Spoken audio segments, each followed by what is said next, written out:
यहाँ सैकड़ों मर्दों को बंद किया गया था, लेकिन आज एक औरत को लाया गया जिससे सब लोग बहुत उत्साहित हो गए। लेकिन जल्दी उन्होंने देखा कि उस औरत के हाथ में एक पर्ची है। जब उन्होंने वो पर्ची खोली तो उसमें लिखा था कि ये आखिरी इंसान है। इसका मतलब था कि अब कभी कोई और इस रास्ते से नहीं आएगा। असल में इन सभी लोगों को एक चलते हुए विशाल भूल भुलैया में कैद किया गया था। सभी लोग भूल भुलैया के बीचों बीच फंसे हुए थे। भूल भुलैया का दरवाजा हर सुबह तय समय पर खुलता था। तब लोग मौका पाकर बाहर निकलने की कोशिश करते थे कि शायद भूल भुलैया से बाहर निकलने का रास्ता मिल जाए। लेकिन 3 साल तक दौड़ने के बाद भी वो लोग बाहर का रास्ता नहीं खोज पाए और शाम होते ही भूल भुलैया का दरवाजा अपने आप बंद हो जाता था और बाहर से अजीबोगरीब राक्षसों की आवाजें सुनाई देती थी। अंदर की व्यवस्था बनाए रखने के लिए उन लोगों ने जो तेज नहीं दौड़ सकते थे उन्हें एक टीम में रखा जिसका नाम था यात्री।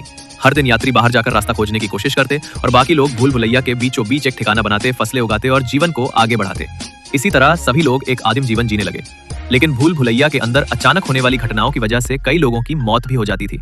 जब एक लड़का यहाँ पहुंचा तो उसकी आंख खुलते ही आसपास के लोगों के अजीब मुस्कुराते चेहरे देखकर वो डर गया और भागने लगा, लेकिन ज्यादा दूर नहीं जा पाया और गिर पड़ा।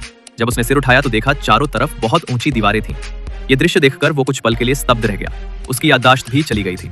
यहाँ का नेता था काला, जो सबसे पहले यहाँ आया था और 3 साल से यही रह रहा था। उसने उस लड़के को सब कुछ समझाया।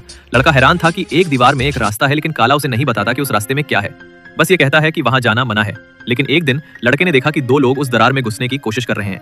तभी उसके पास खड़ा मोटा लड़का कहता है कि वो यात्री हैं, सिर्फ यात्री ही उस जगह में जा सकते हैं। ये देखकर लड़के की जिज्ञासा और बढ़ जाती है और वो भी उस रास्ते की ओर बढ़ता है। लेकिन तभी वहां के तीसरे सबसे ताकतवर इंसान ने उसे धक्का दे दिया। लड़का गुस्से में सबसे पूछता है कि उसे वहां क्यों नहीं जाने दिया जाता और कोई उसे कुछ बताता क्यों नहीं। तभी अचानक एक जोरदार आवाज आती है। वो पीछे मुड़कर देखता है तो पाता है कि भूल भुलैया का दरवाजा धीरे धीरे बंद हो रहा है और पूरा भूल भुलैया अब फिर से हिल। ये वीडियो अच्छा लगा है तो प्लीज़ सब्सक्राइब करें और पार्ट 2 के लिए कमेंट करें। Thank you.